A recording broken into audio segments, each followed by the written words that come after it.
All right, Shalom. This will be part two. Had a slight interruption in the first part there. But yeah, as I was saying, yeah, pretty much these because this is an actual plague. As I was saying before, in these different coordinated attacks that was going to happen, they would have been carried out if it wasn't for the two bombs that had been dropped right on Hiroshima and Nagasaki. All right, those atomic bombs.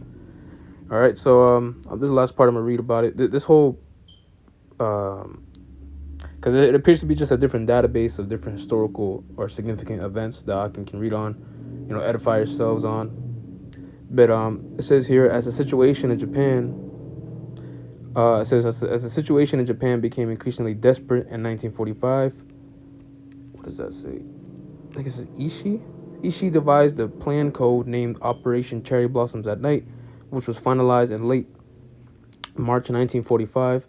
The plan called for five new I-400 class submarines, each with three, I think it's Aichi M6A, Sirion float planes, to cross the Pacific and launch the aircraft with plague/flea bombs on one-way missions to crash into U.S. West Coast cities. Yes, and so it would have been similar to obviously what happens in September, the ninth month, right, and on the 11th day, right. I don't want to get flagged for that specifically. But and a brother mentioned no Salaki, the Apostle Tahar made a good point that on that day specifically, 2001, it wouldn't be described as really an attack, more so as an isolated event, really, because obviously we know truly who's behind those attacks, but as well as the fact that it wasn't really continuous as it was day after day, right? Because we celebrate it as for one day, but this, let's be honest, when it comes down to war, all right, it's continuous attacks. I mean, that's what the U.S. did when you read up, all right, into this article. That's what the U.S. did, all right. They were continuously bombing and literally killing those Ammonites, man, all right. So it says here, to cross the Pacific and launch the aircraft with plague/flea bombs on one-way missions to crash into U.S. West Coast cities, with San Diego as the first target. When first presented, the plan was vetoed by Chief of the Army General Staff Yoshiro Umezu, partly because the Navy didn't have five I-400 submarines yet, although Umezu would ultimately be the one ordered by Emperor Hirohito to sign the instrument of surrender aboard the USS Missouri. On the 2nd of September, in the last months of the war, he was in a die-hard fight to the last, quote-unquote, fight to the last Japanese camp, and developed a renewed interest in the plan in August of 1945. All right, yeah, that's pretty much the point.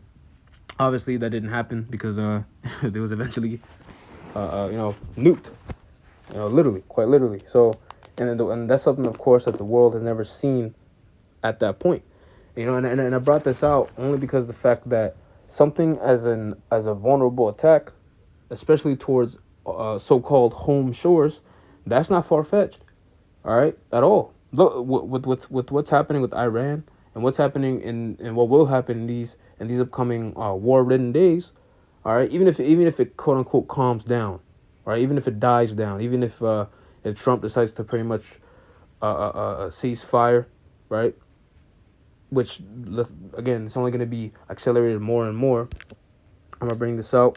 That was pretty much the whole point there. But I bring that out, again, to just to give out in perspective. That's literally, as the scriptures say, there's no new thing under the sun. That thing that hath been is what shall be, right? We are actually going to see those attacks, but as well as not experience it, nor partake in it, but what to spectate, man. Because let's be honest, that's a horrifying thing, right, to think about. Imagine that, just straight up suicide bombing on these different cities, unaliving yourself. All right, for your emperor, and here it is. It's literal bio warfare, man. How many of our people have actually dealt with that? Look at how those people living in Iran, or hell, even Afghanistan, after years of war. You think those kids over there, which are now grown up, are actually used to peace and folly as these simple Americans do? No. They seen the horrors of war, and it's only going to get worse, especially for these Babylonians out here, man. They got no idea what's coming to them, and really, the fact that that operation that Ammon had, for Babylon, it was only found out. I read on it. It said some sources say 80s to 90s to obviously the 2000s to today, but that was a secret by then. And you can look it up. It wasn't known publicly. Even another surprise attack. What was that? Pearl Harbor, which even Trump mentioned recently when he was speaking to the prime minister of the Japs. When he brought it up, he said, "Hey, I mean, no one warned us or forewarned us of that attack then, right? Japan and it's just full of surprises." Okay, and that's really how these different plagues and these different calamities is going to happen to these people. Really the collapse of the way that they live is going to come onto them all on the sudden. This is Ecclesiasticus or Sirach 5:7. It says, "Make no tarrying to turn to the Lord, and put not off from day to day, for suddenly shall the wrath of the Lord come forth, and in thy security thou shalt be destroyed and perish in the day of judgment." All right. And indeed, that's what's coming to this place. And really, let's be honest. The only reason why we haven't seen the culmination of all this conflict, the end game, the return of Hamashiach Yahushai, and the implementation, the draconian measures, all right, for the MOTB, is only because it's just not that time yet. Even though that the signs are here, we're pretty much at the footsteps at that door. All right. This is 2 Peter's 3:9. "The Lord is not slack concerning his promise, as some men count slackness, but is long suffering to usward, not willing that any should perish, but that all should come to repentance." That's right. So that again, this is the time now. The time is now. The reason why we read upon these things and we read not only what the scriptures have to tell us, but also measuring the times diligently within themselves. We also have to look at the times past as well and see what was capable during that time and this time, and see how these different nations treated each other in times past. Because here it is, it's going to be the end of this world, of this current eon, meaning this current segment of time. All right. If the Lord put the spirit on these different nations to be willing back then, for the weak ones to say, "I am strong," then you best believe it's gonna be at the most highest extent in this day and age, man. All right, to where it almost seems like the things that we read about here in the Holy Scriptures is just coming out the pages. So that was pretty much the point. I'm gonna end it off with Revelation 7:1. I haven't reread it. It says, "And after these things I saw 4 angels standing on the 4 corners of the earth, holding the 4 winds of the earth, that the wind should not blow on the earth, nor on the sea, nor on any tree." All right, because we have to understand that there has to be a certain task that's complete before every single step actually comes to fruition. So you're not going to see, the destruction of Babylon, but here it is. We didn't experience the hard persecution. We're not going to experience Babylon. We're not going to experience the destruction and the deliverance of the elect.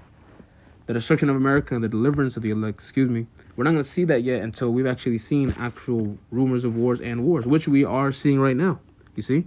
So again, that's why the scriptures tell us to measure these times diligently, to actually filter what the scriptures say, and then filter what's actually happening in these today's current news. All right, this is Revelation 7:1. We read it. It says, "And after these things I saw 4 angels standing on the 4 corners of the earth, holding the 4 winds of the earth, that the wind should not blow on the earth, nor on the sea, nor on any tree." And if you keep reading, verse 3 is the point. It says, saying, "Hurt not the earth, neither the sea, nor the trees, till we have sealed the servants of our power in their foreheads. And I heard the number of them which were sealed, and there were sealed 144,000 of all the tribes of the children of Israel." You see?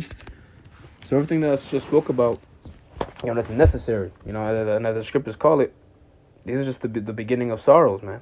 All right? So as long as these nations are doing the Lord's bidding, all right, we're still being closer and closer unto that final day, or ultimately, to finally and to physically depart from Babylon the Great, man. All right, after that great destruction, after that, after those final trials and tribulations have truly been succeeded by the elect, and we actually receive the crown of life. All right, So those on this video was edifying. That's pretty much the whole point. I want to bring that out just to give Akim some perspective, all right, on the things that can really that will still happen, and these different different calamities that's gonna hit Babylon the Great, man. There's gonna be no balm, all right, and it's gonna happen unto this place as a thief in the night, except, all right, for the children of light, for those that actually see what's happening before them already, those with that prudence, all right. So again, those on this video is edifying. I'm gonna close out by giving all praises, honor, and glory to Yahweh, Bahashim Yahweh Shai, Bahashim Kakodash, the belongers, the apostles and elders. I agree most of them, may teaching you well, and peace and blessings be unto you, fellow Alchemy brothers, that also protect this word in truth, faith, and in sincerity. Madame say Shalom.